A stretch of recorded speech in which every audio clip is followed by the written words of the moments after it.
Welcome to the Occult Rejects. Today's show is going to be right at the crossroads of tarot, crystal work, and modern practical mysticism.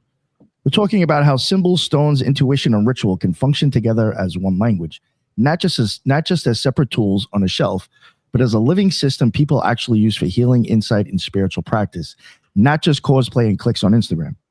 And to get into this stuff, we're joined by someone who doesn't just write about these things from a distance. She teaches them, or reads with them, works with them, and helps build community around them every day. But before we introduce the rest of the panel and the guest, I have a few announcements that I would like to cover real quick. On Saturday, the 25th in 2026, obviously, I will be at the 2026 Southeastern Masonic Symposium. And that will be at the Asheville Masonic Temple on 80 Broad Street in Asheville, North Carolina. And there'll be some people that were on the show that will be there as well. First person that will be there will be 4 speakers. First one, John Michael Greer, huge name. He will be the keynote speaker. Then we got Colin Conkright from American Esoteric. We had him on the show. Amazing episode. Even Magus has had him on. Go check out both our shows. Banger with Colin. Really like the guy. And then we got the man himself who's been on the show, quite oftenly lately, Ike Baker. He will be there as well. And then we got Tom Carter, who is also another brother out of the Mount Hermon Lodge in Asheville.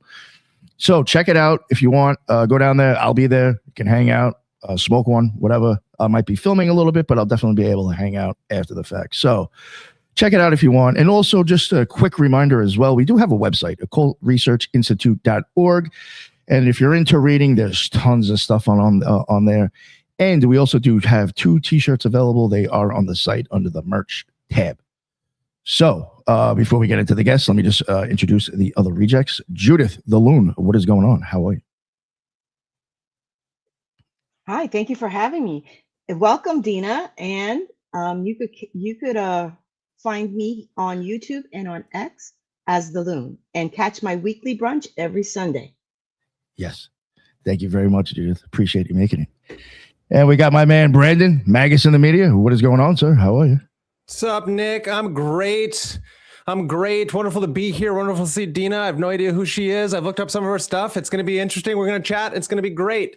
Judith, as always, the Loon. Love being here with her. She is a gem as well. Everyone head over to Magus in the Media. I just dropped a brilliant, amazing interview with Mark Stavish. If you haven't listened to it, you should, because Stavish does not hold back. In this day and age, in our occult community, which is teeming with new age charlatans, Mark Stavish is somebody who holds a sword to a throat and has no qualms with just sliding it past there. And I don't mean that physically. I mean that symbolically. And I think it's really important these day and ages for us all to have a good critical thinker. And Mark Stavish is a mentor and teacher in that way. So head over there, watch that. Other than that, we're just doing the thing. We're trying to break down myth, magic, and meaning. Excited for this one. Let's get into it. Thank you, Nick. Hell yeah. Good pull on that Mark Stavish, man. He's an amazing guy. Yes, I will even say his book, Between the Gates, amazing book, and totally helped shape some of my stuff in future practices. Yeah. His Egregore book is amazing. Yeah. Oh, I think I had that too. Actually. It's so good. Yeah. Nice. Yeah. I got to get in touch with him now. You made me very jealous, but thank you very much, Magus. Hopefully Kaiva makes it. If not, I'll let you plug the show for her later anyway. Dina, please. You know what? I got more to say about you before I introduce you. I'm so sorry. I got a little confused here. All right. So today we're joined by Dina Rosenberg, co-owner of Amityville Apothecary, the Athenaeum of Amity Apothecary on Long Island, if I said that correctly. New York. Yeah. Another New Yorker. And she's a public author and speaker. Public author and speaker bios describe her as a seasoned tarot reader with nearly 30 years of experience, somebody who's been reading since receiving her first deck in 1995, and a practitioner whose central metaphysical focus is crystal work. The same bios describes her background as including advanced crystal healing training, professional sound healing certification, and Reiki practice. And she's also the creator of Crystal Keys Tarot, a deck and guidebook that brings together Rider-Waite tarot tradition with the symbolic and energetic world of crystals by pairing each of the 78 cards with a specific stone. And what makes that especially interesting is that her work doesn't seem to come from theory alone. It comes out of an active spiritual shop, a teaching space, a reading practice, and a real community built around these tools. Dina, it's great to have you here on the Occult Rejects. Thank you so much. Please, anything that I left out or anything you'd like to add? No, I feel it feels very weird to have somebody say all those amazing things. I'm like, I guess that is my life, but I certainly don't feel old enough to have gotten my first tarot deck in 1995. What? But yeah, no, it's such an honor to be here. It's so much fun to talk about what I do and how I work with crystals, because I do work with them a little differently. But I know a lot of people see the crystal girlies as like a little bit woo woo, weird, not so. Well, I said myself, I've made jokes. I was like, it's not just like you can hold a crystal and throw lavender over your shoulder. It just doesn't quite work like that. I have a metaphor because we've had the shop for 7.5 years now, so a lot of what's described in the Crystal Keys Tarot, what I write in the book, and how I describe the stones is informed by working with customers that come in and are looking for some type of help. Listen, people come into the shop and they're like, life is going wrong, or something needs to change, or something's not right, right? We all get there.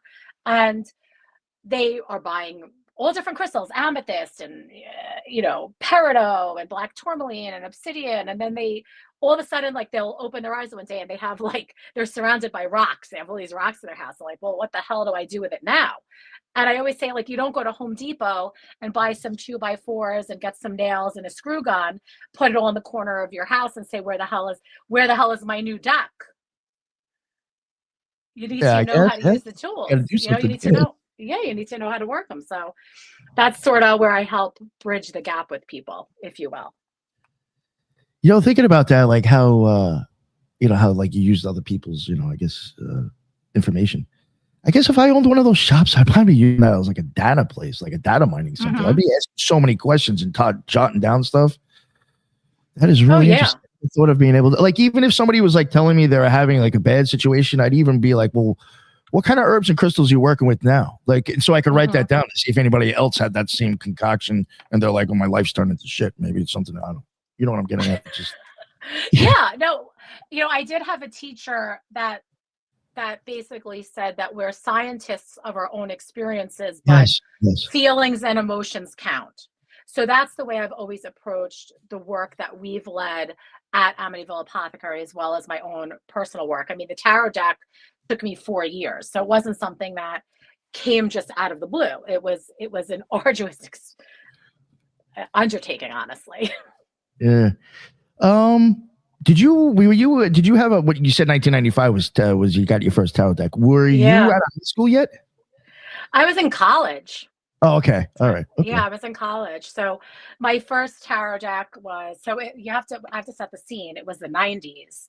And great song. It was the 90s. And I was really into 9 Inch Nails and Rage Against the Machine, nice. And Ministry and all that stuff, right? Awesome. And at the time, I was also really into Neil Gaiman's The Sandman comic, which was still running. It was still being released. Oh, wow. One of my favorite comics of all time. You remember that? Holy shit. Yeah. Oh, yeah. So here's where it gets deep. You're going to love this. Is that I asked for Christmas or something that year of 1995 to get the Vertigo Tarot deck, which was designed by Dave McKeon, who was designing the Sandman comics at the time, and written by Rachel Pollack, who's obviously an amazing tarot author. And it was all the characters from the DC Vertigo comic universe, of which I really only cared about the Sandman characters, most specifically the character Death, because I was just super into wearing black clothing and goth and all that punk stuff. Punk goth, yes, punk white goth. makeup, ankh around the neck. Yes. We're setting the scene. So much so that my first tattoo was, Tramp Stamp period 1.0, because I heard they're coming back around now. I have an ankh. I have an ankh in the middle of my back. At least, Well, that yeah. makes sense. You know, at least it makes sense, even if you didn't mean to. And I mean, what's really cool is my publisher is Wiser, and Wiser's imprint is an Is op. it not?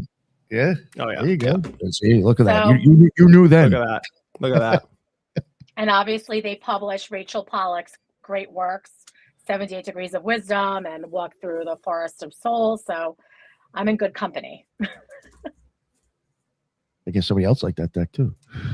Nice. Yeah. Yeah, right. I didn't even know they made a deck Vertigo with them. Dave McKean. Dave McKean's one of the greatest artists of all time. Yes, Dave McKean. It's collage, and it was like the early sort of computer graphic work with layering, and it's an amazing deck. I think now, I think they did 2 editions. Mine's the first edition, and I think now it's like going for $500 on the market. Like, it's ridiculous. Of course it is. Of course it is. Oh, it's absurd. But like, the point is that this was my first deck. It is very niche, and I had no idea what was happening. I was trying to read it based upon the book that Rachel wrote that was in it, and I literally like struggled through this, and I sucked at it. Like, so bad. And, you know, so then fast forward all of these decades later, we open this metaphysical shop. We sell tons of tarot decks, tons of oracle decks, and people were asking me, you know, can you read me? I'm like, yeah, I can read you. And I was like, I just feel like I'm not good enough. Like, I'm not a good enough reader. Like, all these years, I should be like such a better reader. And I was like, I'm just gonna make a deck. I'm just gonna figure it out. And that's what I did. 4 years later. Have you 4 ever years, read you know. Promethea by Alan Moore? I actually have read half of it. Half of it? Don't ask me. I didn't finish yet. I have lots of works in progress. Mute. It happens to the Nice. best of us. Nice. Kaiva, you made it. How are you, Kaiva? I'm doing great. I figured it out. Mercury retrograde, smoothing it out, figuring it out. It took me 5 or 6 times. Last time, this time, I'm making it happen. Oh, great. Real quick, would you just like to let everybody know where they can find all of your amazing work? Yeah, at Kaiva Rose on Instagram, Facebook, and YouTube, and then 11kaivarose33.com. I do tarot and astrology. Thank Awesome. Thank you. No, thank you so much for coming. you. Yeah, thanks for having me. Dina, real quick, do you mind if I did have some questions that I wanted to kind of go into? If you don't mind? Yeah. Shoot. Do you remember what was like what your first tarot deck kind of like opened up in you? Like, do you remember what it was that like after you got it that like got you going? Like, how, did they speak to you when you first got them? So honestly, that first Vertigo tarot deck, I did not connect with because, you know, that particular tarot deck is really dependent upon all the characters of that DC Vertigo universe, of which I only knew the Sandman characters. So I really had a hard time, and it was my first time being exposed to tarot. And I didn't even know like what all the archetypes were. It wasn't until subsequently, maybe 1998, I got the Old English Tarot, which was published and is still published by US Games, because I was a history major, and my area of study is or was Tudor and Stuart England. So that Old English Tarot was sort of exciting to me. All right, thank you. And then Yeah, and it's $500. I just went on Amazon. It's $471 for the Vertigo Tarot hardcover. Oh my god. Yeah. Saved it to my cart. There you go. Do like a pay in 4 or something. I don't know. Yeah, right. Yeah, that's the stupidest thing I could ever do. Yeah, no, I'm not doing that. Yeah, I have an addiction, and it's not drugs, it's books. Listen, I'm very lucky because I own a metaphysical bookshop. So whatever it is that I want, I just call the publisher and I get, and then I could read it in the store, which is why like half of the things are halfway read, because I'll take a copy for myself and then I'll oversell it and then I have to give my copy back. Oh, smart. That's smart. So that happens. Nice. I got another question or two before I could pass it on or whatever. I just wanted to ask a couple of basic questions just to kind of get going. I know you mentioned tarot now, and we are talking about crystals. At what point did crystals become central to your work rather than just adjacent to it? Oh my goodness. Okay. So you have to learn, I have to tell you the story about my life, how my life exploded and fell apart, which I know a lot of people get into some type of magical practice because that happens. I was I've had a bazillion jobs, you guys, but I was the clerk treasurer of the village of Amityville. And I really loved my job, which is crazy to say that I loved working for local village government, but I did. And one day, like governments do, we had an election and my candidate did not win. And so the minute the new mayor took office, I was fired and I was really freaked out because I really loved my job because I really loved interacting with my neighbors and helping people. So I decided to not get a job right away. And thankfully, I was in a position that I didn't have to right away because my husband is very patient and I had squirreled away some money that we could live. And I wound up taking like classes, and everybody in my family thought I was cracking up because I took like a crystal healing class, and then I took another crystal healing class. And I had always had these crystals from when I was a kid because I used to buy all these different, my grandparents were always like on a side hustle. So they had on weekends, they would sell in these flea markets, and I would always be like buying this Native American jewelry with turquoise and black onyx and mother of pearl. So I'd always been like really super connected to stones. And, I've always been like that, like witchy girl that like has like all the seashells and like just like the natural, oh, here's like a branch, I'll bring it into the house, and my mother was like, what the hell is going on here? I used to make brooms. I swear to God, I would cut the hay in my grandmother's house. Like she had like this like really tall grass, and I'd cut it and I'd like weave brooms and bring it into the house. And my grandmother's like, there's ants all over the kitchen table because you're making this broom and there's like bugs in it. So that's sort of how it happened. When I got laid off, I went back to what I used to love when I was a kid, and I started training and taking classes with Laurel Rethke, who wrote a book called Connecting with Crystals.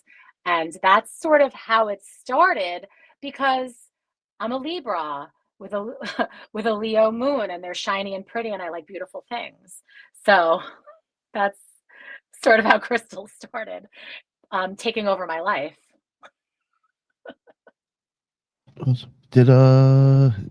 Oh yeah. The last question I kind of had just to get just out of these first three questions I wanted to make sure I asked. Was there a moment when you realized that tarot and crystals were speaking the same, like to you? Like, do you remember that? Like when you were like, all right, these things can go together now?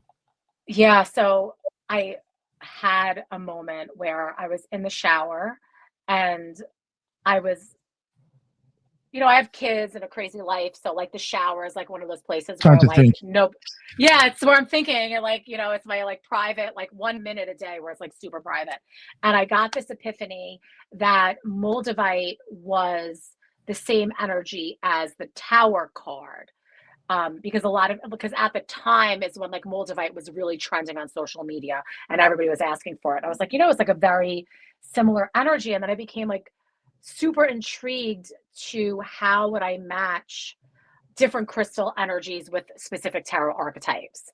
So I think the devil and black obsidian came very, very quickly, as well as the Empress and Chrysocolla. So there were these cards that came very quickly. I was like, oh, that's really interesting. Let me see if I can lean into that. And then literally 2 weeks later, an illustrator walked into my shop and we started working together. So it was like the minute I had that sort of like aha moment, I'm curious about this, the universe was like, and here's an illustrator. Nice. That's great. Did you ever check out the Crowley 777? No, I don't have that, but I have, oh my God. We didn't bring Crowley 777 in. You probably have the Book of Thoth. We have that, yes. And then Yeah. we have we have some other titles, but I don't know what I have right this second because we bring everything. We don't stock everything all the time. We bring things in and out because we only have so much shelf space. Yeah. No, the reason I asked is that I probably was in there last week, but I wasn't looking. I do wonder if he matches tarot with crystals. I never noticed to check. So Brandon's looking. He's going, I'm going to go grab it. No, but that is very interesting. I could see maybe like doing it elemental, but yeah, that's pretty cool. That yeah. Sorry, I was just wondering if it was in there. Yeah, We all looked at our bookshelves to see if we could reach it. Yeah. I know he does do the tarot pets in there. I just don't know if he attributes crystals with anything. But, and I didn't do it elementally, but I did sort of try and connect the minor to color correspondences and chakras in a way that made sense to me. Oh, nice. Okay, awesome. So yeah. Before I start getting into more stuff, does anybody want to ask anything? No, you guys are good. Well, so have you ever done readings with crystals? Because that was one of the first things I learned was actually in my crystal class back in 2007. It was like before I even started really getting into tarot, we did this crystal healing workshop and they set us down to do readings. And it's interesting because it's like the correspondence between tarot and stones is like, yes, but it's also like stones aren't so limited in their like scope, kind of almost. So I wonder, did you ever do that before? Yeah, so I actually have a box downstairs that has all of these crystals in them, and I keep it closed and I'll reach in there and grab a handful and put them out and use that as a way to read people. But more interestingly, I would also, every once in a while I'll do this if people ask, I will read people based upon the stones that they pick in the shop.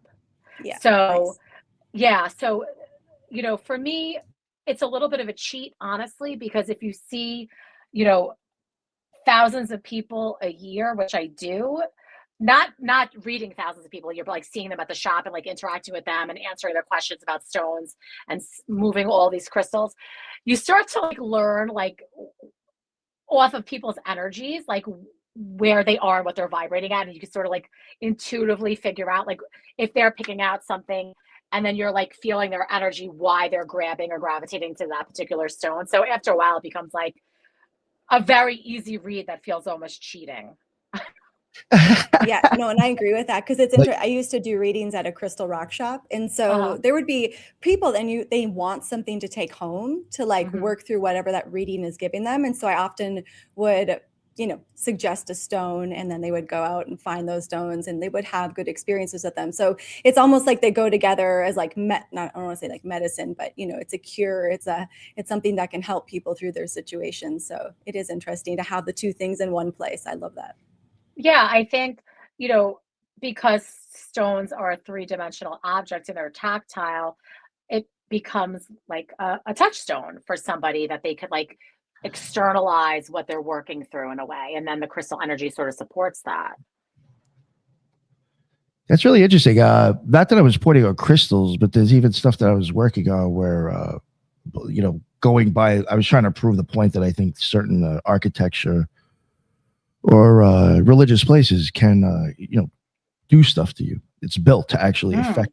And looking into, I guess, the academic side, there was something that came up because of the tactile. I mean, or the way that the way touching it, it was some place where you touch something and they even think that is done for a specific reason because it does trigger something in your brain. I was like, it's really interesting. So what you said right now, even just touching the crystal might actually. Yeah, I mean, I think, even if you don't believe it has like quote unquote powers or vibrations, people love a worry stone if they're feeling anxious to externalize sort of the anxious thoughts, to maybe put that into a physical repetitive motion to move that energy, because the thoughts in your brain that are repeating over and over again are energy. And then how do you externalize that? I mean, that's something that when I had gotten laid off and it was before we opened the shop, I would have these like crazy periods of time where I wasn't exactly conscious, but I was awake, but I was ruminating and having these arguments with my old boss. And I would have said this, and then he would have said this, and I would have said this. And I was literally living in a delusional reality. And it wasn't until I started practicing saying different mantras in different languages to like disrupt my brain pattern, because I was literally just creating this state of heightened anxiousness because I kept reliving this traumatic moment. Nice. You're into mantras and stuff? No, this is what I'm into. Really everything and nothing. Ike, it has to be about, he asked me to do something. I was like, I am way too much of a chaos practitioner in like the most You traditional said that to sense. me. You said that to me. I too. did. I Yeah. am a chaos practitioner. Like I will take whatever, see if it works, regardless of where it comes from. And like I said, be a scientist of my own experience and do it again if I'm getting results, and if I'm not, I move on. So I'm like, Thumper Forge wrote that book Chaos Apple that just came out not that long Yeah, we ago. had him on not too long ago. Yeah, so I'm actually gonna have him on my podcast. Nice. He was supposed to come on like in the beginning of Mercury in retrograde, but he had a Mercury in retrograde moment, so we had to, Yeah, you told me that too. yeah. So we're gonna the way he describes sort of chaos workings would be what I sort of align with the most, I think, right now, although I reserve the right to change my mind at any time, which I guess is very chaos practitioner. No, I like that. Well, yeah, that's great. Kaiba, did you want to ask us something? Yeah, I was going to ask, so how long have you been kind of a dabbler of all of this stuff then? Because I think you kind of eventually sink down to like something. Mm-hmm. Yeah, so I mean, I would say like I started with crystals in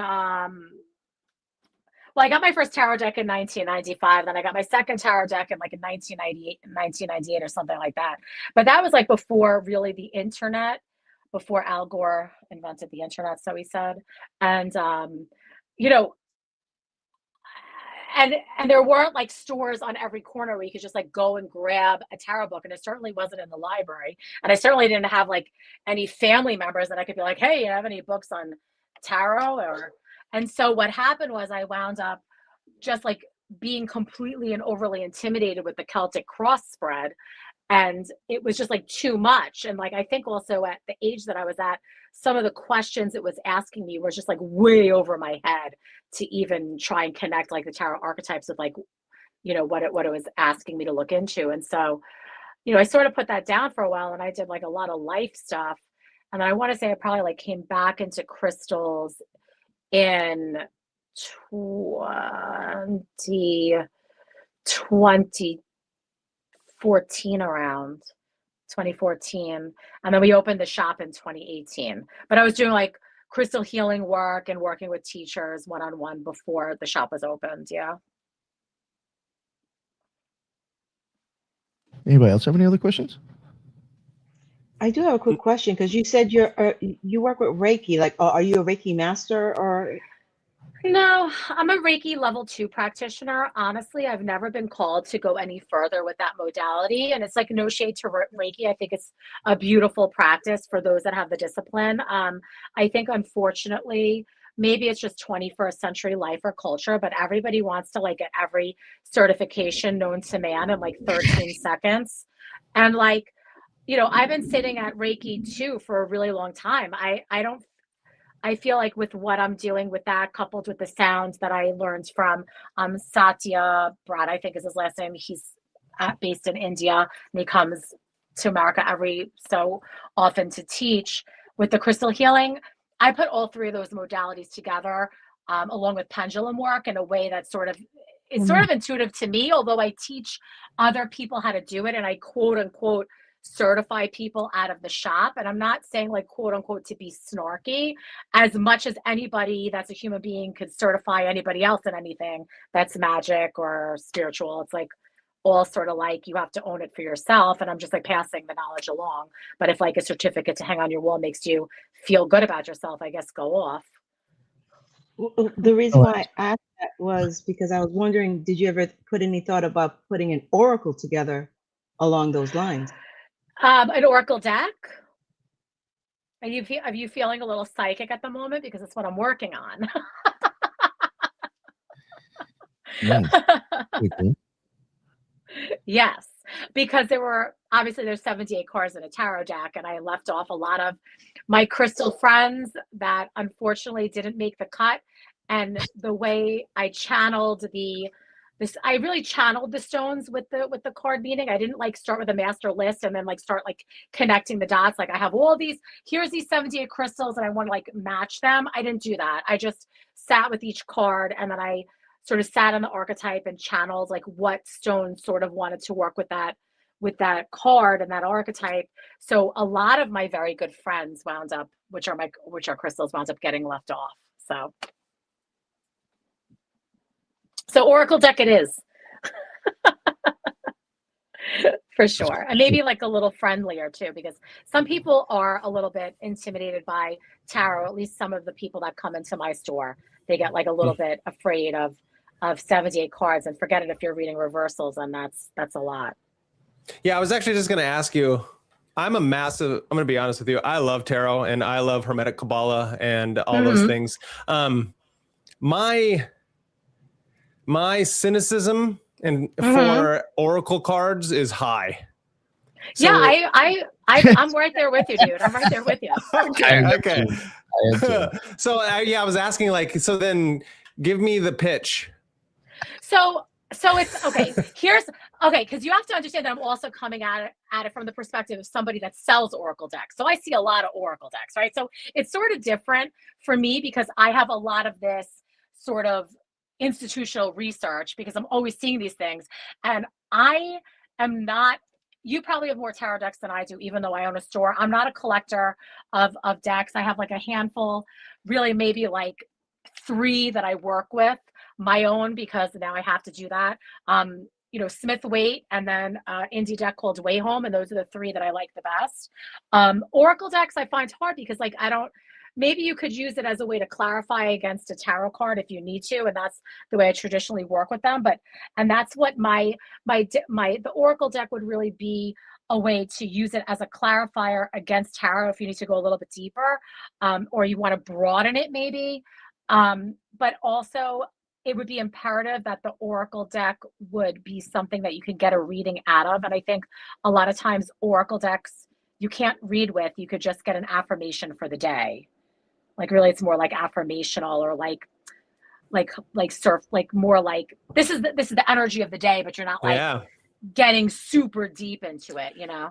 Yeah, I like that. I like the idea of it being more of an affirmation deck for yourself instead of going to places and reading an Oracle deck for people. That's like instantly for me, it's like charlatan. I don't want to talk to you, not you, but you know, the yous who are out there. Yeah.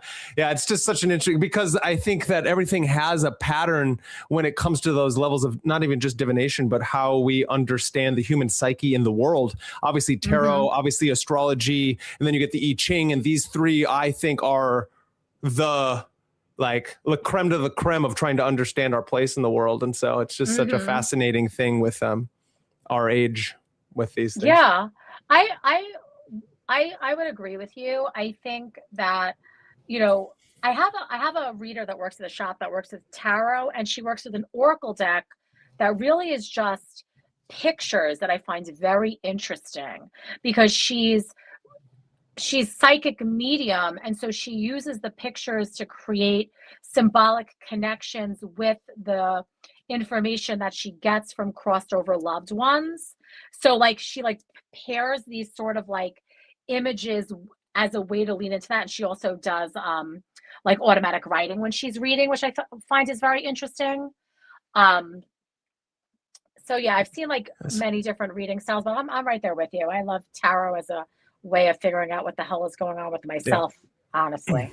Yeah. Nice. Yeah, for sure. Especially, and that goes back to like why I brought up Promethea actually was because of in the first volume of Promethea, that character goes through and experiences the major arcana and what the tarot means. And it just goes back to the idea of like, you created your own tarot deck. And when J.H. Williams III was doing the art for that comic book and graphic novel, every time he went through one of the tarot cards, but specifically when he was drawing, because she goes through the Sephira of the Tree of Life as she's trying to do this thing, and she reaches Kether, blah, blah, blah. But the idea is that J.H. Williams III, as an artist, felt every Sephirah and almost couldn't finish writing or drawing the book because of when he went into Doth and Gabura, he himself got so sick and it was like trying to basically, he was purging his own demons and interacting with these Sephirah because art is magic. And so I wonder while you were drawing like and creating your own, were you experiencing anything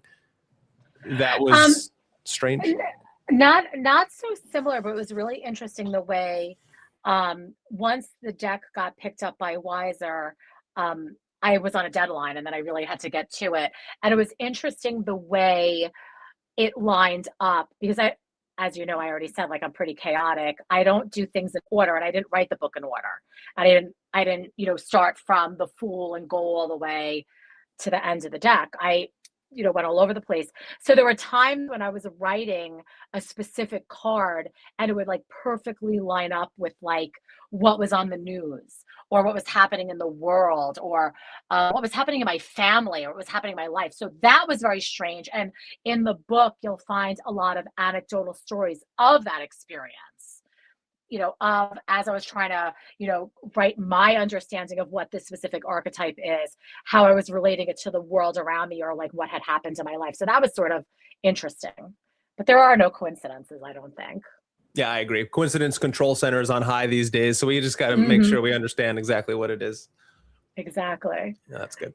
Before I go into the book, I do see we do have a question in the chat for Brandon.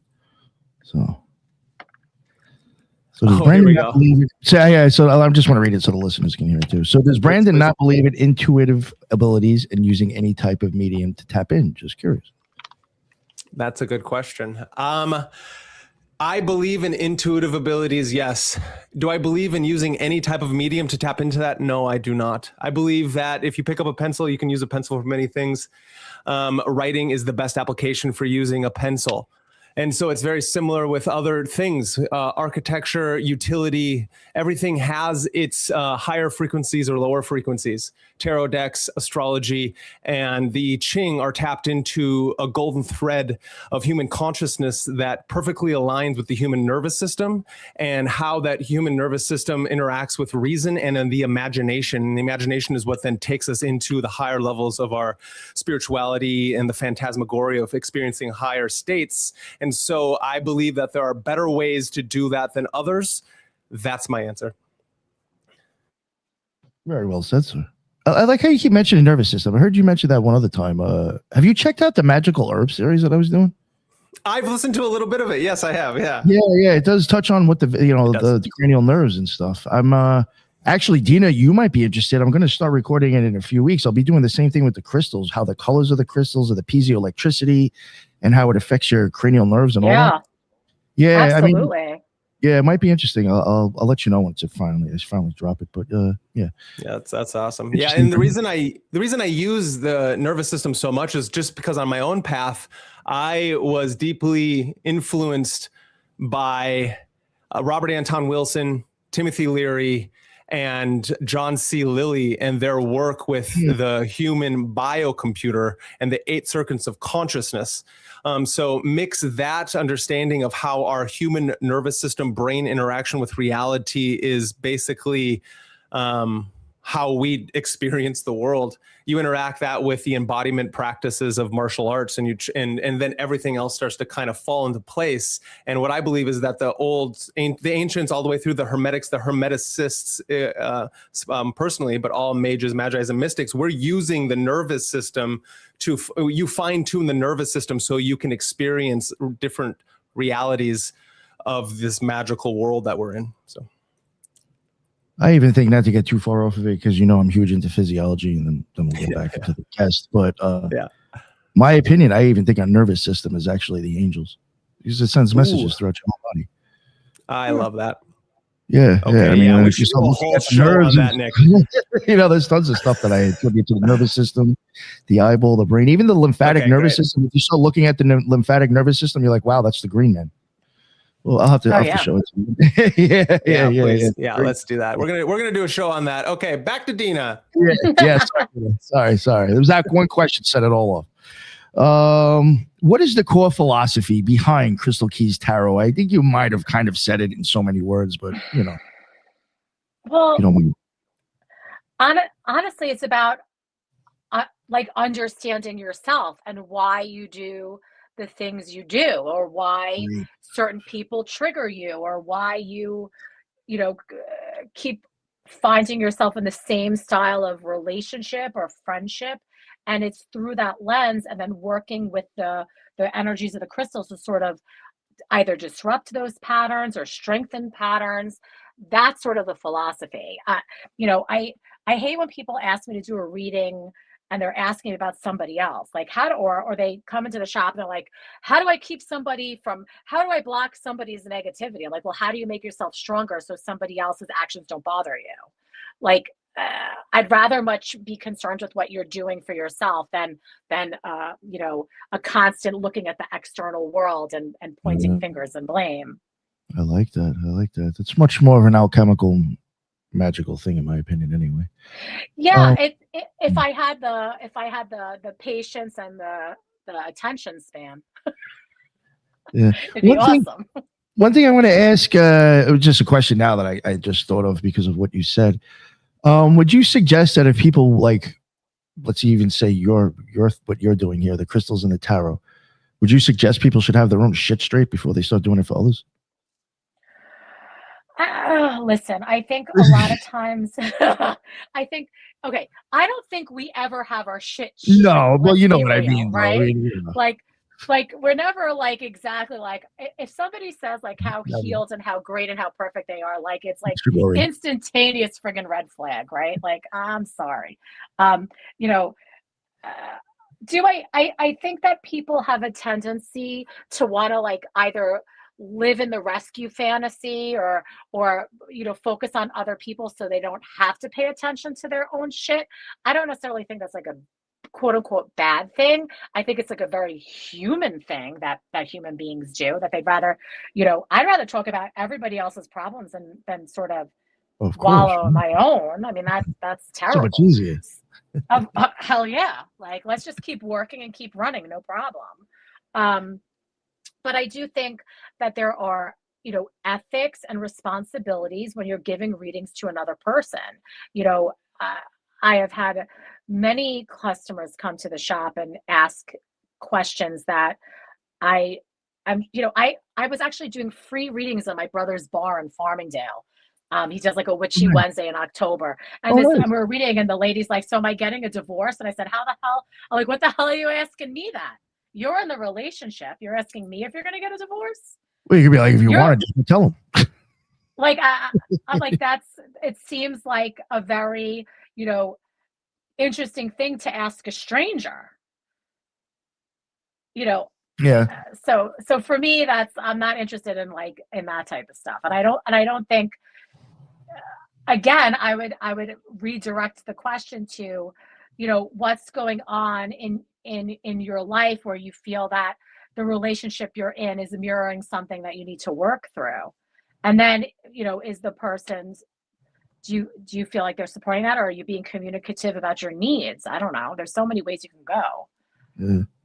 I was just wondering, it's just like, even with this show, I never really kind of tell people to like think a certain way. It's more of just ideas and theories. But yeah, just to keep it real, I think there's a lot of sick individuals out there trying to help sick people. Boom, nailed it. Sorry. Yeah, I completely agree. Yeah. Well, then it's also too like, what energies are you working with? Because it's like when you do a reading, I'm personally, for me, like I'm calling in somebody's guardians and ancestors. So like a question that they have is a genuine want to know. Like if somebody wants to know if they're going to get a divorce, like it's going to be in their cards, right? It's going to be, but there's ways to help them look through that, right? And it's not like you're making the decision for them. You're supposed to be connecting with their guardians, right? So I look at it as like, they want help, right? And I think that's where like connecting with their guardians and their ancestors is the essential part of that, right? So like, who do you connect with when you do a reading? Well, I think, I would look at it from a different perspective, because I think even if you're speaking to somebody, you're connecting in with somebody's guardians and ancestors, you still can't take away a human being's free will. So you could give them information, and I could say, like, today with the conversation that we're having, maybe yes or maybe no, and then the ancestors and whoever their guardians are may or may not be supporting that information.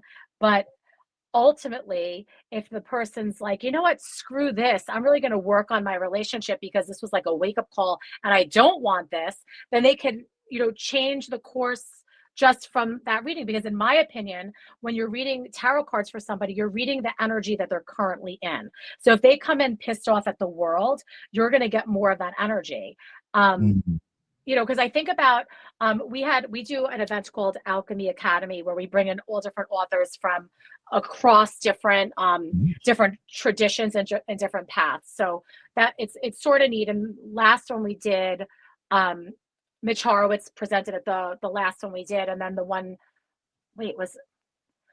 before that, Chawan Ku. She is a Korean witch, and she had told a story about how she wrote a book called Spellbound. It's beautiful and red and gorgeous.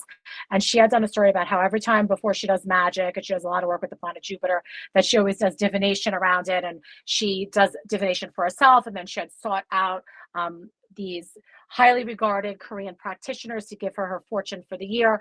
And these two different practitioners, one I think was astrology and one was another type of divinatory system, both told her that she was going to have a terrible money year. And she literally was like, screw this, I don't want to have a terrible money year. And then she didn't have a terrible money year because she worked her ass off.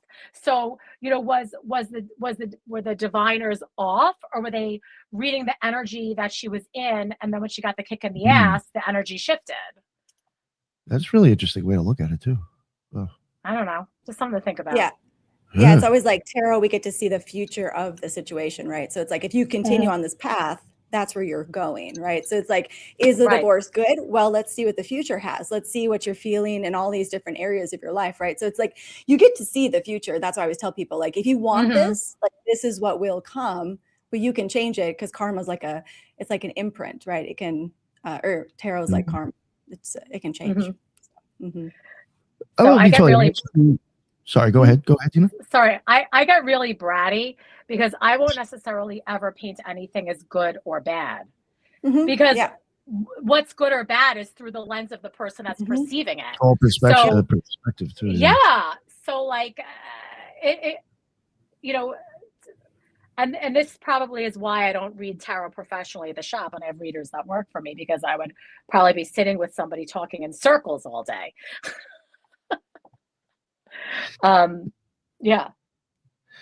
One thing I was thinking, maybe because I'm stoned, but I was like, I wonder if just going to it, like, if you were a tarot reader or anybody to tell you something about like your future, if you're asking for it, does that right then and there just change it already?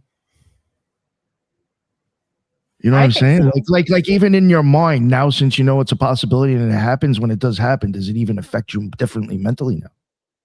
I think it creates different. I don't know. You know what I'm trying to get? I know it's like a little fucking weird. No, but I think it creates like different, like if you think about like quantum physics and all these, like if time is a linear and you're like creating all these pathways, like Doctor Strange and all the choices, I think it opens up different choices and different pathways. But that's different. Opening up different choices is different than you actually having agency and choosing.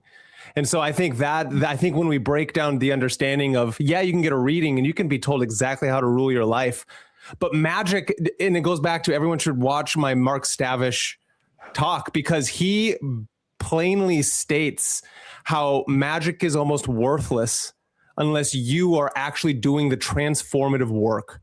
And I think that's really important. The practice won't save you, he says. The practice is there so you save yourself. And so the cards being read are almost meaningless unless you have the ability to see the pattern that is laid out before you and take action to change the pattern. Personally. Yeah, but like even that, I think, could just be the fact that now you know something and that you could actually just do one small little different decision the next day because that thought's in your head and now it's totally different. But you're agreeing with me then that you have to make one small decision. Nice. Yeah, no, perfect, exactly. Perfect. Like that. Yeah, that's exactly what I was thinking. Nice, nice. No, it's great. No, that's how we spar. We spar with friends with the sword and intuition. That's beautiful. Yeah. Oh, see, somebody even else was thinking that too. Next question. How did you decide which stone belonged with which card? Oh, that took a year. That was actually really the hardest part of the whole process. So first I started with the majors, and there were a couple of, so for example, the Fool is fluorite, which a lot of people are like, how is the Fool not quartz? The Fool is not the Fool. I'm sorry, the Magician. The Fool is golden labradorite, which nobody has ever heard of. But I did it for a particular reason. But I want to talk about rainbow fluorite being the Magician, and the reason why it was selected was because fluorite is cubic in structure. The Magician has access to the 4 tools of the minor arcana, and having access to the tools, you need to have order and structure and mental clarity, and fluorite gives you that support to have the order and structure just by its very cubic nature to give you structure to move forward with the tools of the Magician. I like that. Magician also has a double cubed altar, or can, and some like the OTO and the Golden Dome would suggest that. So it's interesting. Cube is even involved with that. Yeah, and then for pyrite, I picked the Emperor because the Emperor's card number 4, and pyrite's cubic in structure. So there was some of that sort of came in, and then the High Priestess, I picked selenite because selenite was it's really connected to the intuition and Selene, the moon.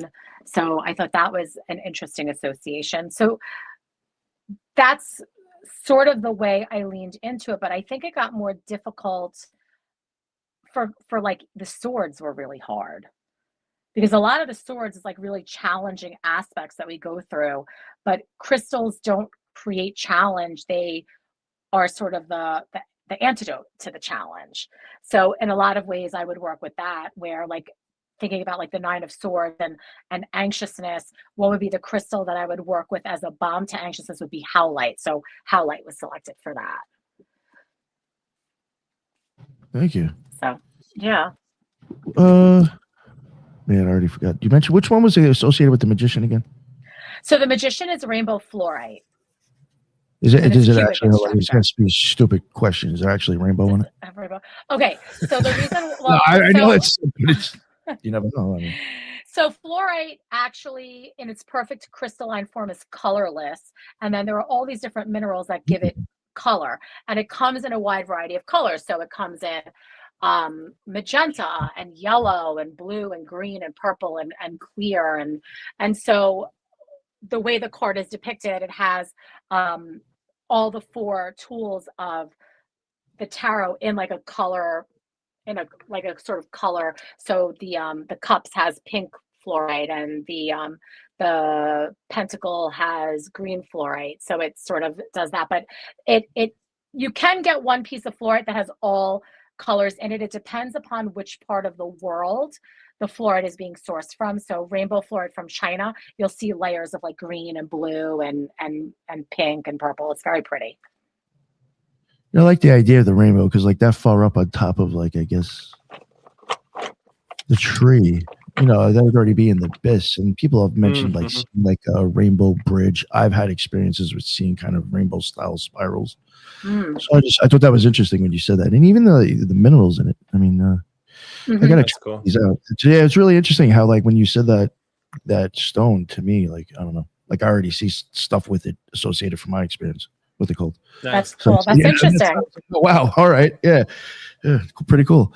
Anybody have any 777? Yeah. 777. Crowley's book does have the gemstones listed in there. Just now I'm so curious. I'm gonna have to buy it. Yeah. Yeah. So it's all in there because he has comes in and just go check it off your bookshelf. Yeah. Have to bring it in. Yeah. Anybody have any other questions before I move on? Why did you pair every tarot card with a crystal instead of treating crystals as like kind of a general support tool? I mean, did you think they were that? Well, I think the purpose is that if you are a crystal person and you're not a tarot person, the crystal that's selected to go with the card is going to inform your understanding of the card's message or archetype. I like that. If you're a tarot person and you're not a crystal person, the crystal that's selected will, like, so the tarot match, you'll be like, oh, well, I understand this, so I'll have an understanding of what this crystal does or what it supports or what it means. So they inform each other. So that was sort of the idea. There's been other decks where crystals have been paired with tarot. I think there's, 2, 3, or 4 of them. I thought that the pairings could have been a little bit stronger, and this art really brings the crystal through instead of just having like a small crystal placed on the card somewhere, which is not what this is. Gotcha. No, that's great. What has this stupid question? Does this book come out already? It releases April 6th, but okay, no, I didn't think you did yet. You didn't think you did yet. Yeah, but because Wiser loves us, we have them for sale in our store. Oh, all right. No, so we have them early. I'll remind Wiser that you're on my show because you actually really want me to. I really got me wanting to read this book now. Yeah, thank you. This. Yeah, because they sent me a free thing of like everybody I have on. Yeah. So no, because I could use more help with. It's just really interesting how like you just said, like the tarot could help with the crystal could help with the tarot. I think I'd probably for me, unless I use tarot kabbalistically, I'm kind of lost. But I am a little bit better with crystals, or I was much more involved or interested in crystals and herbs. So I think like looking at it like that might help me maybe with tarot, looking at them in a different way. Yeah, I think so. Yeah. It really got me interested. Like for real, I'm not just saying it. It's not nice. Well, that makes sense because that's that sympathia, right? That's sympathetic magic, being able to interact with those things. And so that's part of your theurgical work, Nicholas. So that's obvious. That's obvious. That's nice. I love that. The only motherfucker get away with that. Besides my father. Were there any pairings that surprised you actually? Like once the system like started coming together, was there somewhere you're like, wow, I never would have thought that. But like and now you see it and everything like that? Yeah, I mean, everybody has like a couple of tarot cards that like really sort of like piss them off a little bit. And when you really like, you're like, God damn it.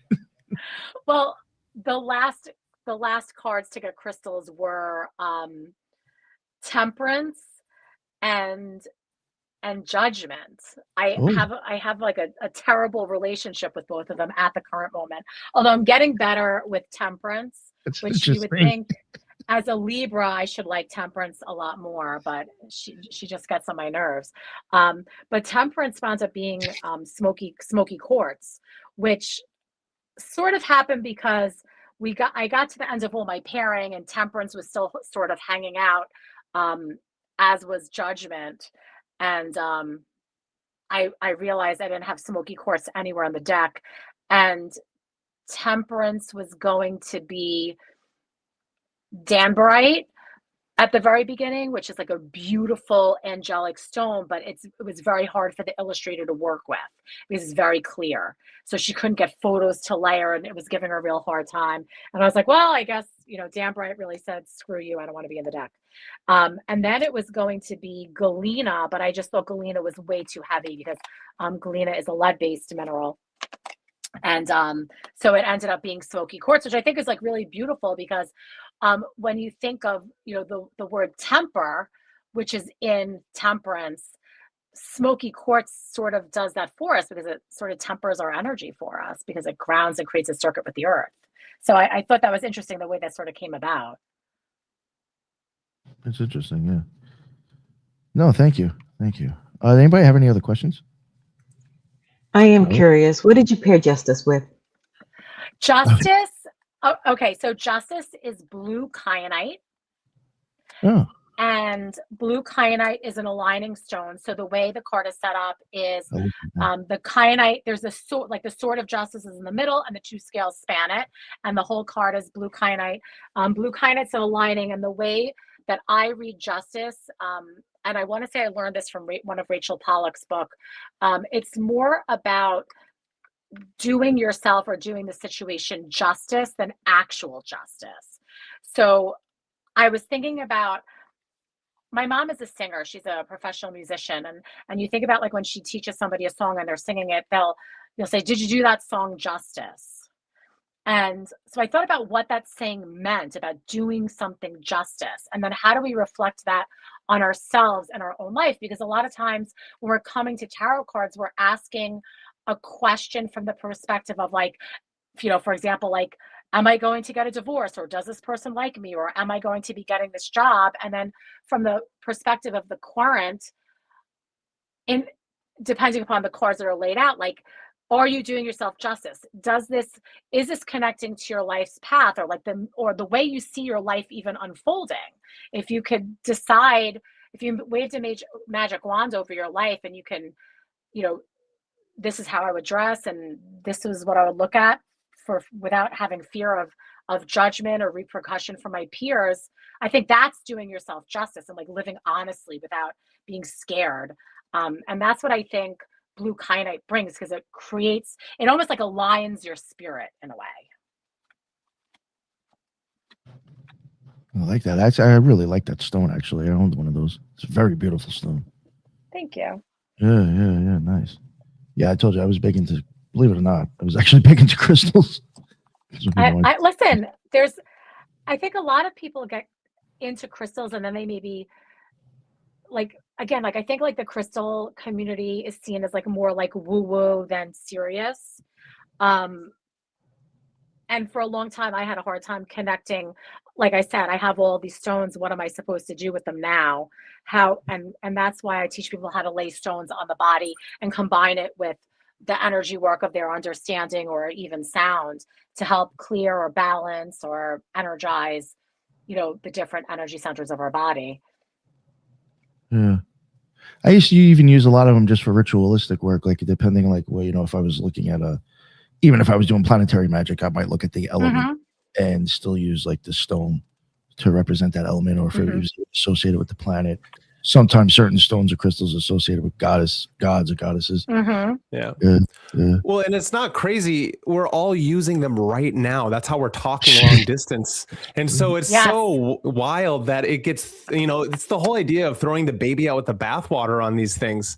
It's like everyone, everything gets hijacked. Everything gets psyoped. Everything gets taken over by the plebeian plebes, and all of a sudden it's just the coolest new thing. And so it's such a, it's like the ancients use these things for a reason, magicians and mystics, to enhance all kinds of things for such a long time. And it's like we have them in our pocket every day so we can call our family. And so it's, that's how I've said it a few times. Athanasius Kircher, Jesuit priest and like alchemist, he said in the future you'll be able to transport spirits and demons through crystals and light. That's exactly how cell phones and our fucking computer screens work. Yeah, the Black Mirror. Yeah. That's exactly it. Man was on something. Yes, he was.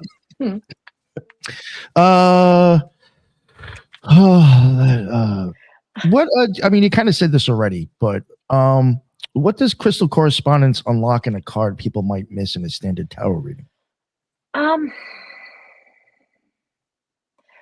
Say if you get like a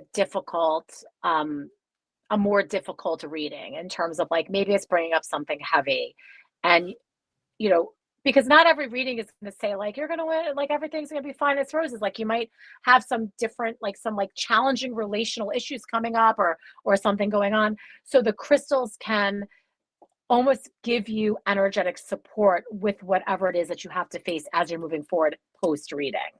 So, like I said, if you're feeling a little bit anxious, which I think like a lot of us are feeling lately because of everything that's going on in the world, you could work with certain crystals to help you process those emotions and feelings. Not that they're going to make them go away, but maybe help you direct them. You never know. Actually, you never know. Believe it or not.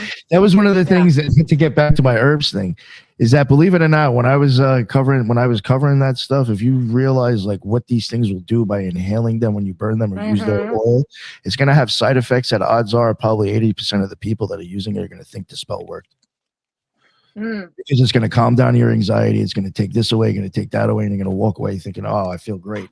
It was the herbs. It wasn't, your cosmic psychotherapist, It's actually really interesting because when I'm teaching my crystal healing class to my students, when we get to the second module, which is working with laying the stones on the physical body and practicing with each other, the recommendation I make is to have a scent or an essential oil that you use only when you're in that space, as a way for you to create space, sure, for the client, but more importantly for yourself.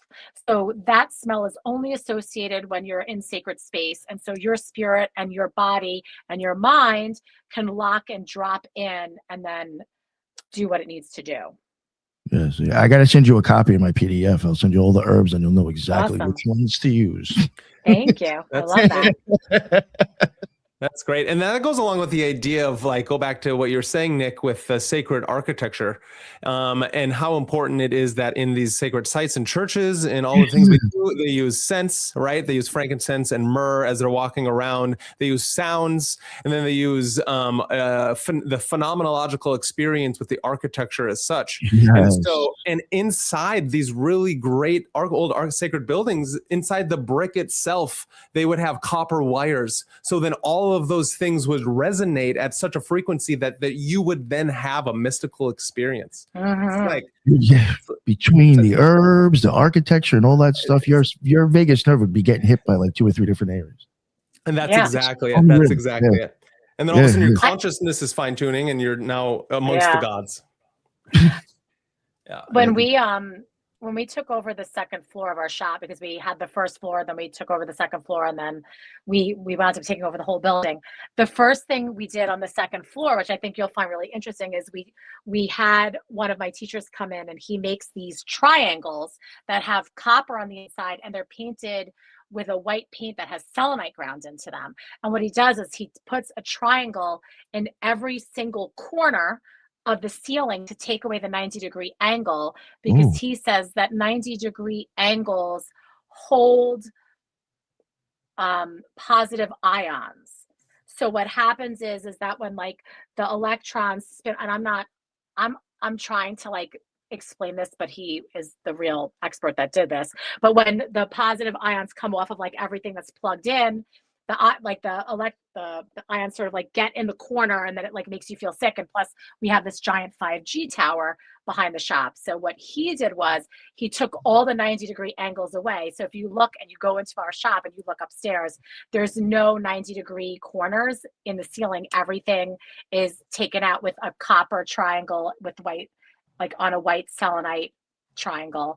And then we have these water generators that have a quartz wrapped in copper, so that the water sort of spins off other ions, and then it makes negative ions from the positive ions. And all I'm telling you is, when he finally set this whole thing up, when we did it 5 years ago, I broke out into a cold sweat because the energy changed so quickly. I literally felt like I was going to vomit, because I went from one state to another state very, very quickly the minute he was done with it. That is wild. I just like got done recording, a thing on sacred architecture, and taking away the angles was the thing that was mentioned. Yeah, just even that, or they said like during it. I thought it was kind of funny how they said that like after studying people, like for some reason curves are just associated with beauty. I was like, well, it works for men. But like, I'm like, I get it, I guess. But yeah, like not having 90-degree angles, like, it some reason just will affect the mind and give you just a different feeling. It's so weird. Yeah. And to think about it like this, like that's geomantic housing. And so that's feng shui. Right? Yeah, right. That's feng shui. And we all know that in the Enlightenment period with Cartesianism and straight lines and 90 degrees is what destroyed our world. And so I think it's really interesting to put that back into balance, is that whole idea of squaring the circle, that alchemical / Masonic / it's human consciousness trying to find its way back from a dissonant state into a harmonious state. That would be then circling the square. And so it's a really interesting symbolic value to how we do that with our houses, especially for the dissonance that comes off of all the EMF around. That sucks, and then is great for you all at the same time, because you have the tools, this person to come to your place and do that. That's amazing. And most of the time, those people charge so much money, it's wild when they can, because of they're a hot commodity in this age for the people that then even know that they're getting sick because of A, 90-degree angles, and B, you have this giant radiation beam directly at your brain at all times. Yeah, it was pretty amazing. He's his name is Lester Loving. I'm pretty sure he's an alien. No, he's so interesting, but like I always say, like Lester doesn't operate within like the time that we're operating in. You know, he's taught classes for us, but I haven't seen him in a minute. But he's absolutely brilliant. But like I said, like I'm convinced he's like Arcturian or something. I've heard people say that about Timothy Hogan, so I mean, I guess it's the Knights Templar. People are like, I think that guy's an alien. Yeah, aren't Listen, we all? You run into him every once in a while. Yeah. All that colloidal silver, he's turning blue too. So yeah, that's the opposite of turning the frogs gay, isn't that what that is? That was that Cosmic Summit. That's what everybody kept on talking about. They're like, yo, I think that guy's an alien. There's something wrong. So I wanted to get, I guess, kind of, there was one more thing with the pairing. Was there any card crystal pairing in the deck that most changes how, like, was there any that like people mentioned to you that was like really helped them understand? Did you happen to know, like, maybe a couple of people say it about the same card combination, or? Let me think. I know people really love, so the Lovers is not rose quartz. Oh, okay. Okay, the Lovers is ametrine, because the Lovers is the union of opposites, and ametrine has amethyst and citrine. Oh, okay. And so that sort of has blown a lot of people's minds and their understanding of what the Lovers is, and maybe sort of expanded the concept of the Lovers. But that's interesting. Yeah. Now, it's a combination. Is it like, oh God, does it look like a stone that's like the two things are separate and fused to each other? Because I don't know the stone. Or are they actually intermingled with each other? No, they're intermingled with each other. Okay. So when amethyst is irradiated, it becomes citrine. Gotcha. So that's why you'll find both amethyst and citrine together. Gotcha. Oh, no, I was just wondering. Trying to think of some ideas that I had. Okay. That's pretty cool. But I could see that makes total sense though, using the male and the female together. Mm-hmm. And I see amethyst is like sort of more feminine, more intuitive, and the citrine is more solar plexus, more quote unquote masculine or action oriented. Yeah, and doesn't like where's the Lover's card? What path is it? Do you happen to know, Brandon, what path that falls on the tree? Does that come off the Tiferet, off the sun? I'm sorry, I'm probably putting you on the spot here. I don't even know if you know tarot like that. Sorry. Mm-hmm. No, that's really interesting, because I do think it might actually be like kind of close to the sun, even on the Kabbalistic tree of life. Yeah, it connects Saturn to the sun. So I mean, I just find it interesting that you even used like a solar stone. Mm-hmm. Yeah, nice. Yeah. That's really interesting, because actually Mark Horn, who wrote Tarot and the Gates of Light, is going to be teaching at our next Alchemy Academy in when is this, Dina? I got it together in May 2nd and 3rd. So I will have to pay attention and sit my butt in the chair. For a few minutes, you might, right? Did anybody have any other questions? Because I did want to kind of ask a little bit about the shop before I wrap it up too. Sure. All right. Also, you mentioned, was there anything you wanted to mention maybe about your podcast as well, or? Oh yeah. So we do we do all the things at Amityville Apothecary, and we have a podcast called Apothecary After Dark. We film it in the shop. It's available on YouTube and then all the streaming platforms if you want to listen or if you want to watch it, because I was told that different generations like to consume their podcast in different ways. Oh yeah. So that is, we just released an episode this past Friday with Judica Illes, who wrote the Encyclopedia of 5,000 Spells, as well as a bunch of other big, gigantic tomes on witchcraft and magic. And we release episodes every 2 weeks. So every other Friday, basically. Nice. Yeah. This past season, we really leaned into authors and creators. I think coming up next season, we're thinking about scheduling like a pet communicator. Well, okay. Yeah. So all different things. But that's one of like the newer, I would say Alchemy Academy is like the newest thing that Amityville Apothecary has created, and the podcast would be like the second newest thing. But Alchemy Academy, we do once a year. We were doing it twice a year, but that's a lot of conference, man. I got to tell you, it's a lot of planning. So we moved it to once a year, Saturday and a Sunday. We have 4 speakers each day. They do 90-minute segments, and we have breaks where we have like a bookshop on site where people could buy the books and have the book signed. So this coming Alchemy Academy, we have Chris Ann, who did Lightseer's Tarot. We have Judica Illes, who the Encyclopedia of 5,000 Spells. We have Mark Horn, Tarot and the Gates of Light. We have Amy Blackthorn, who has Blackthorn's Botanicals, as well as a bunch of books on herbs. Actually, she's pretty cool. Yeah, and who else do we have? Myself. Oh, nice. I'm presenting. And what is it? So yeah, it's good. May 2nd and 3rd. It's right in Amityville. We actually hold it so soon.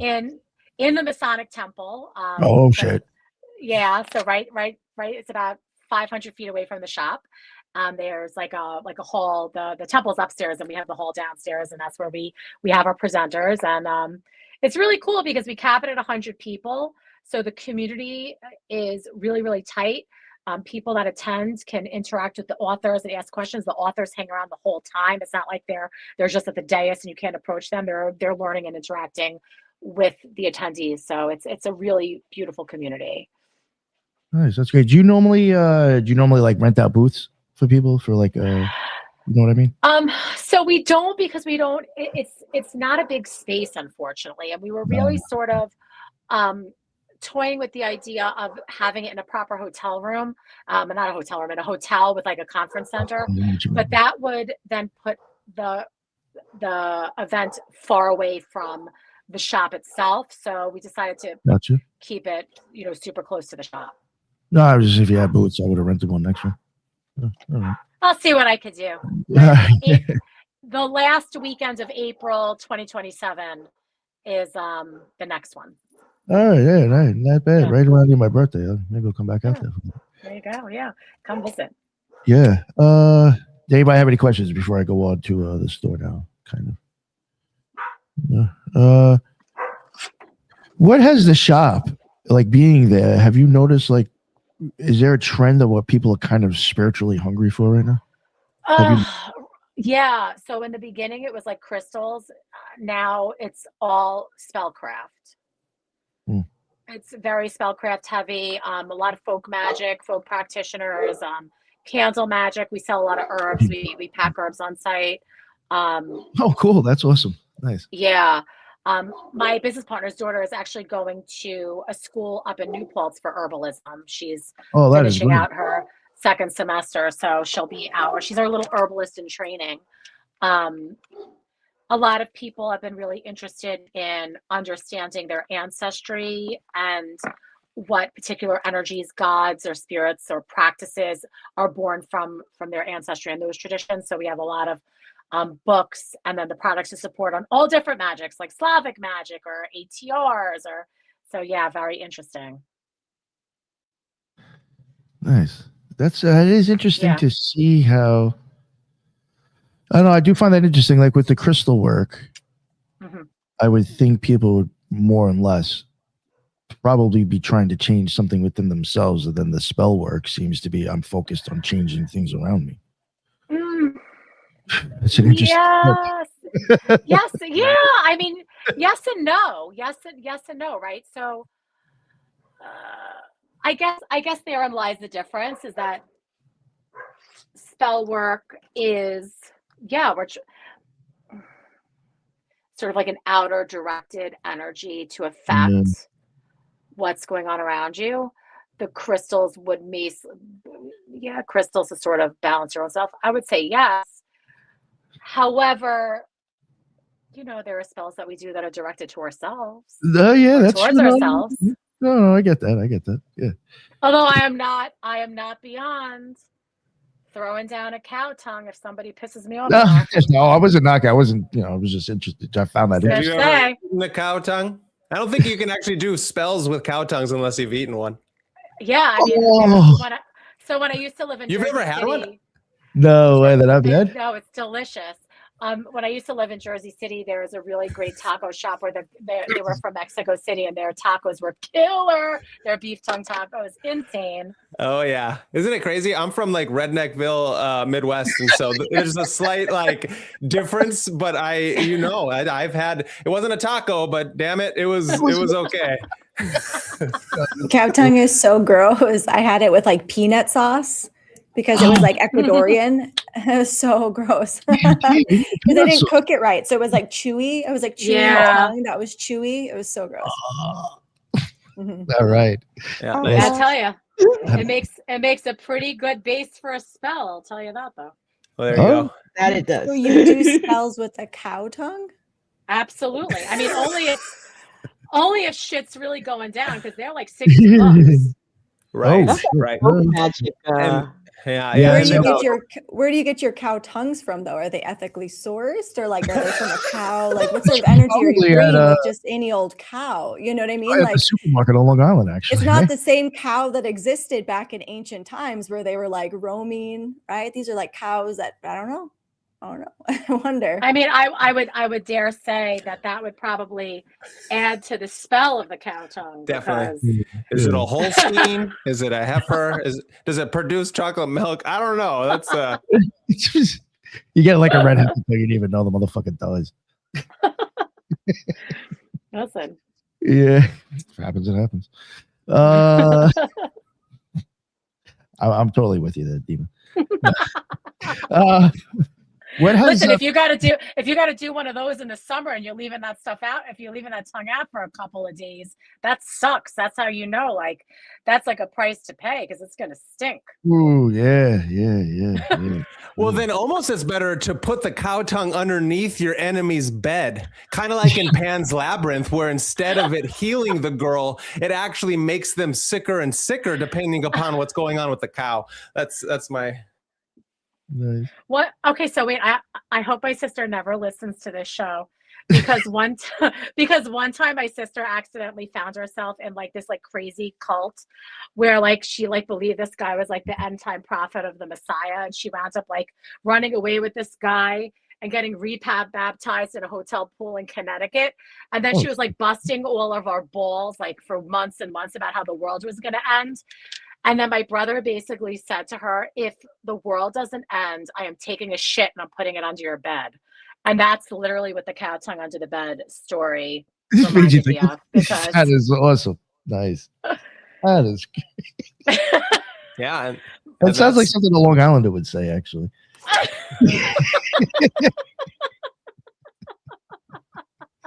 People don't get our sense of humor, you know? He was a man of his word, and he did get in trouble. I'm just letting you know.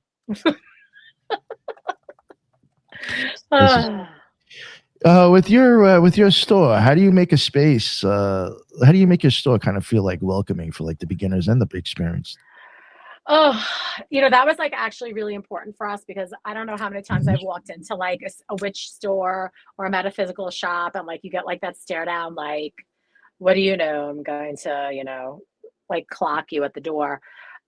We're super welcoming. We say hi to every single person that walks in, like big dorks, but we love doing that. We do. We're always like, hey, what's up? Welcome in. We have sort of anything and everything, no matter where you are in your path, in terms of like the books, the cards, the herbs, the candles. Like if you're in, for example, a spiritual practice in which you're indoctrinated and it's closed, we'll still have items to support your practice, even though we don't practice them. So we really like, we want somebody that walks in that if they need something, we will have it. And if we don't have it and they ask us, can we get this? We do our damnedest to get it and bring it in. Even if we don't know what it is or what it's for. So, statuaries, herbs, crystals, any type of spellcraft ingredients, books, tables, charts, you name it. Nice. That's great.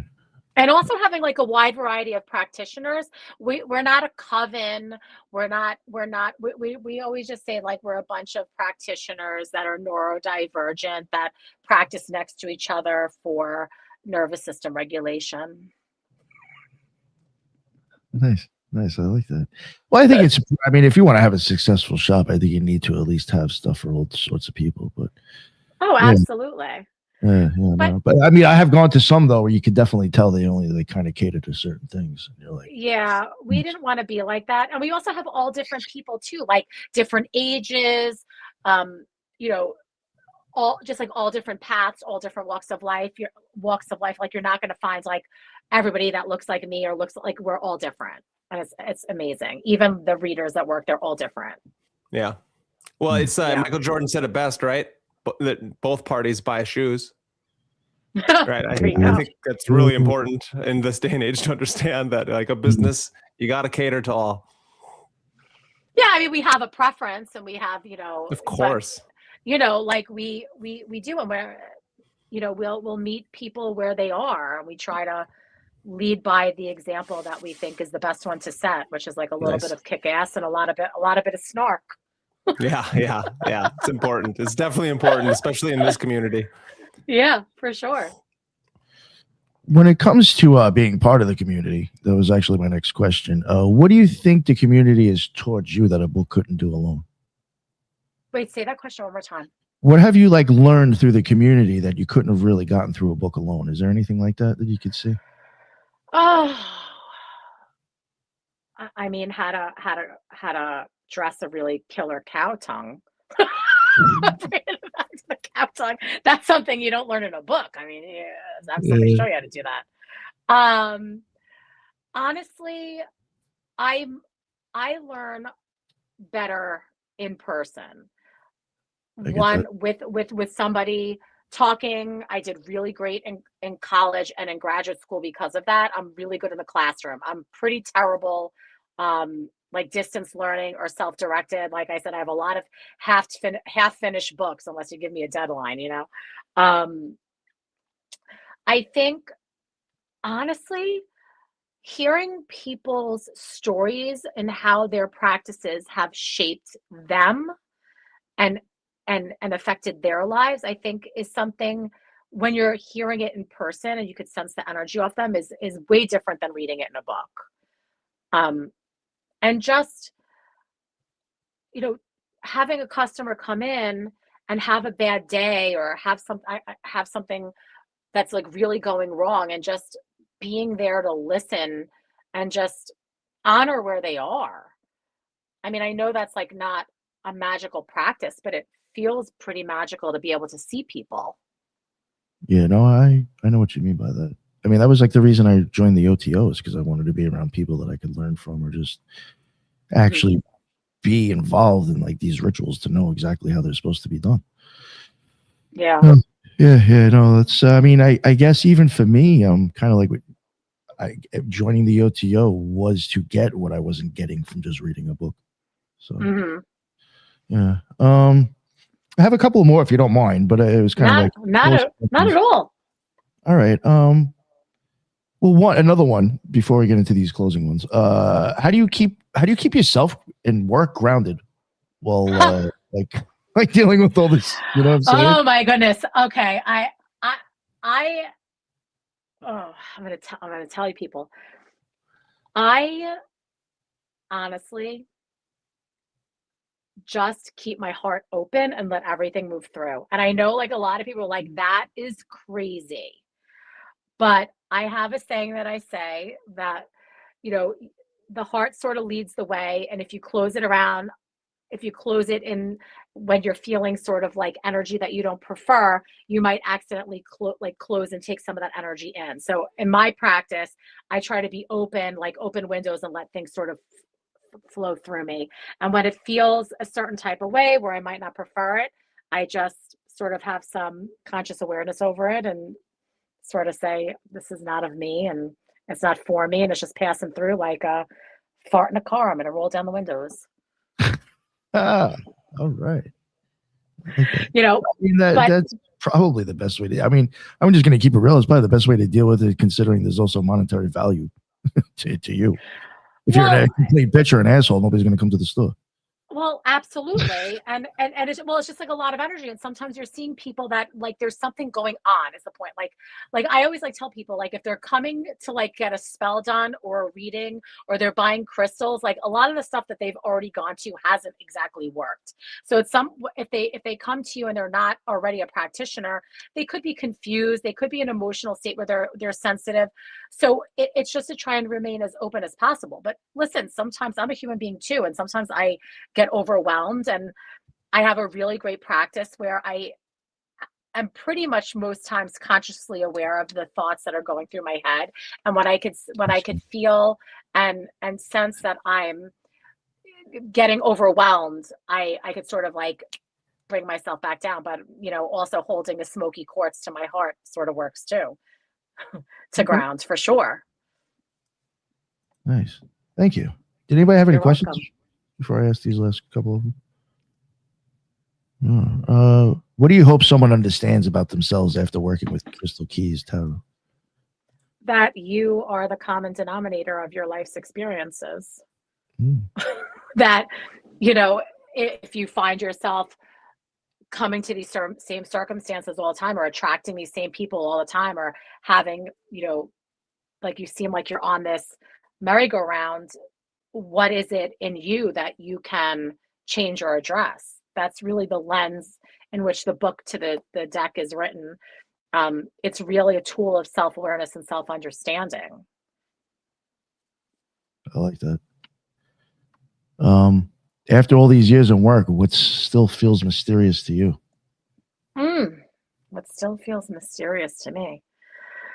You know, what's funny is no matter how many times, you know, everything aligns, or the universe gives you a message, or a spirit gives you a message, or you get a psychic hit, there's still this human aspect of myself, at least. I don't want to speak for anybody else, where I'm like, did that really happen? Or did I really do this? Or is this real?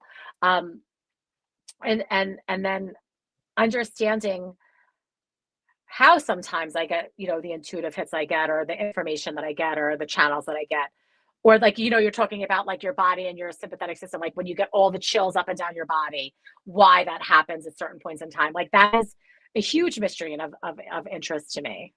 Yeah. That was the thing. I can't remember what it was now. That was another thing that came up in the sacred architecture. There's certain things that will actually cause you to get goosebumps. Yeah. I was like, yo, that is wild. Yeah. I mean, even certain music. I mean, I know not everybody experiences this, but you know, I could hear, I love symphonies. I love opera. My daughter is a cello player. And, you know, certain pieces, you just get, your entire body gets lit up. And like, why does that happen? One song that I know that I could play it, and every time it gets to a certain part, I always get goosebumps. It's fucking insane. Like, I know that, like, it's so weird. It's the weird. Hey, what's the song, Nick? Binary Finery. There's a remix by Matt Dreary. Oh wow, I have no idea. I'll look into it. It's like a techno trance type of track, and there's like a certain part when it builds up, and it just always gives me fucking goosebumps. It's fucking wild. Nice. Yeah. Awesome. Tina's laughing. Yeah, it's the fist pump back in the day. I mean, gym tan laundry. Yeah. Oh my god. All right, last question. What are you learning now? Is there anything that you're learning now? Are you getting into? Oh my gosh, what am I getting into right now? Honestly, I am always sort of research. I'm always sort of digging into the tarot. It's actually like never done. Like I'm constantly like reading different definitions, other people's work, other people's understanding of the archetypes. Um, so I'm still very much like in this tarot world. Um, Sherry did that left hand path of tarot that you had her on, and Yeah.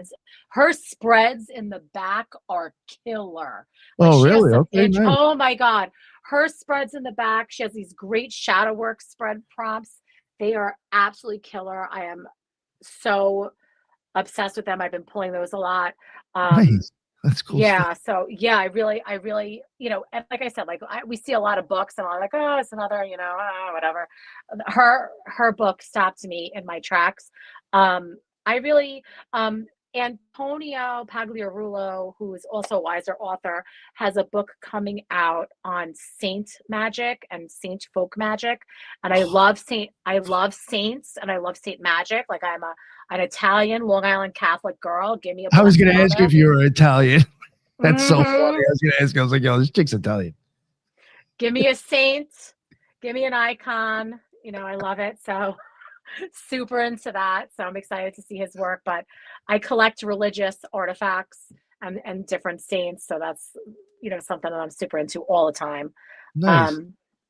I'm going to Italy in April, so we'll see what I find there. I'm pretty stoked. Oh, nice. Where is that? Is it? I'm sure this probably isn't your first time, is it? No, it is my first time. Oh, nice. Like, I went for my first time last year. Where are you going? Flying into Venice, and then we're gonna. Nice. That's what I did.